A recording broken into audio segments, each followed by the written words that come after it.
মন ভাঙা আর মসজিদ ভাঙা সমান কথা, অকারণে মন ভাঙলে হাইকোর্টেতে বিচার যাবে, বিচারেতে সাজা হবে, ক্ষমা পাবে না। এক মন ভাঙা আর মসজিদ ভাঙা সমান কথা।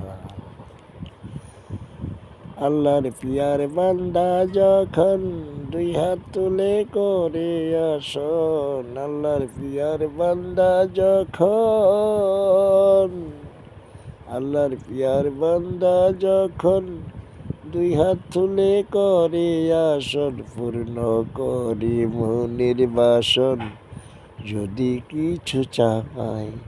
এক মন ভাঙা আর মসজিদ ভাঙা সমান কথা, অকারণে মন ভাঙলে হাইকোর্টেতে বিচার যাবে, বিচারেতে সাজা হবে, ক্ষমা পাবে না।